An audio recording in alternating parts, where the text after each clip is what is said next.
Hi guys, how are you doing today? Before we get started, Fraggle Rock, you wish you had it. You love Fraggle Rock. You know you do. Stop lying. I know everything. Mission statement. What is the point of all of this?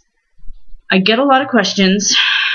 A lot of the time they kind of correlate with each other, or, I wind up answering the same question many times through many different people. And I've gotten a lot of people that, think that documenting the whole process, not that I know what the whole process is right now, documenting the whole process would probably be a good idea. Because like I mentioned differences that I've noticed between like living as a woman and living as a man, which is kind of interesting. Yeah, differences between living as a woman and living as a man. Really the only thing that I've noticed so far, and that's probably just because like I don't pass very well. Let's be honest. Really, the only difference I've noticed is that other men will no longer like get out of my way when our paths are crossing. Whatever. Like when I had boobs, they would go out of their way to like get out of my trajectory, and now they do not. Which is whatever. It's cool. I've been kind of toying around with the idea of doing these videos. But I've kind of been putting them off. But I just started gender therapy. So it's time. Like, let's be honest. It's time. Questions that I've been getting, or that I get frequently, or that I feel should be addressed at this point. When did I start questioning my gender? I think that this is kind of a funny question to ask because it's not really something you can pinpoint. And then I have to wonder, well, actively, or, what, like, what's the situation? Plus, hindsight's 2020, thinking about it now, or like thinking back on myself now, during my adolescence, when puberty hit, like that was really kind of when it started. I remember going on field trips, usually theater field trips, because my dad was a band director, so I couldn't really do it on band trips.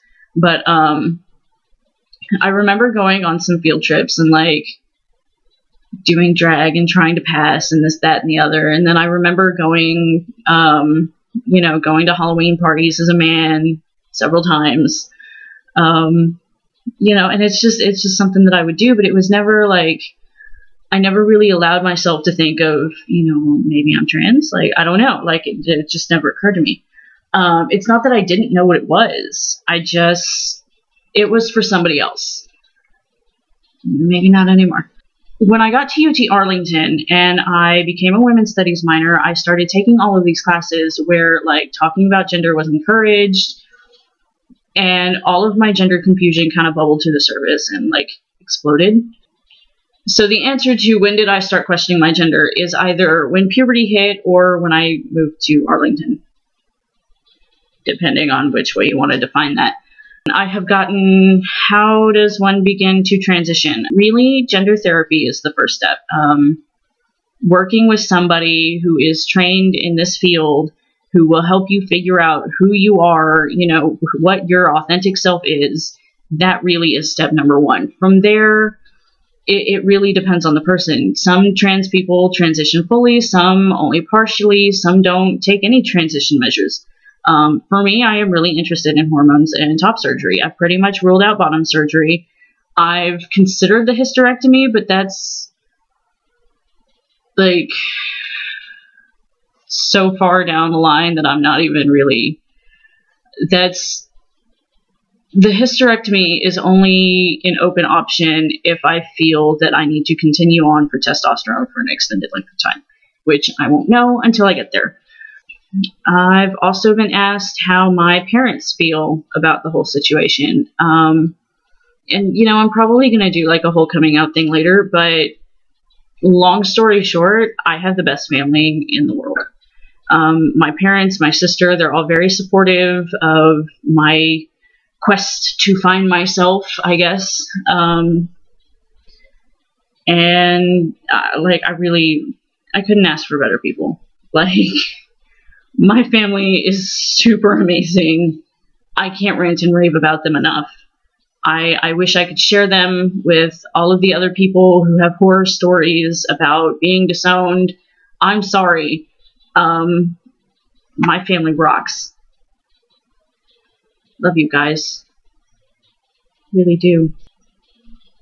Kind of don't know what else to talk about. I started gender therapy with Felicia Porter, who is in Dallas and is pretty much considered like the specialist in the area.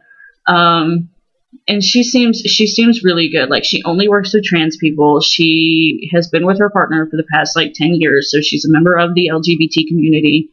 And she's just like, there's such a welcoming environment. And within like the first 15 minutes, she managed to figure out that I dwell on worst case scenarios, that I overanalyze things, which I'm an English major. That's what I'm taught to do. So I'm not entirely sure how we're going to fix that without like fucking my career. Can I say fucking? I don't know. I don't really know what to say though. Like, I've only had the one session and I didn't really feel anything for a little while, but a couple hours later, like, there was this very, very big, large, overwhelming sense of relief. Like, okay, I have taken a step to figuring out what's going on here. And I felt good. Like, hell yeah. Trying to pass is exhausting, which sucks. But, you know, I mean, you do what you have to do. I think I bound a little too hard today. Like, towards the end of class, I was just like, I was getting pain in my shoulder, and like, it wasn't good. There you go. If you have any questions or comments or, you know, something, feel free to ask. I'm pretty much an open book at this point, mostly because I'm trying to be an open book to myself. So yeah, look forward to seeing how this goes.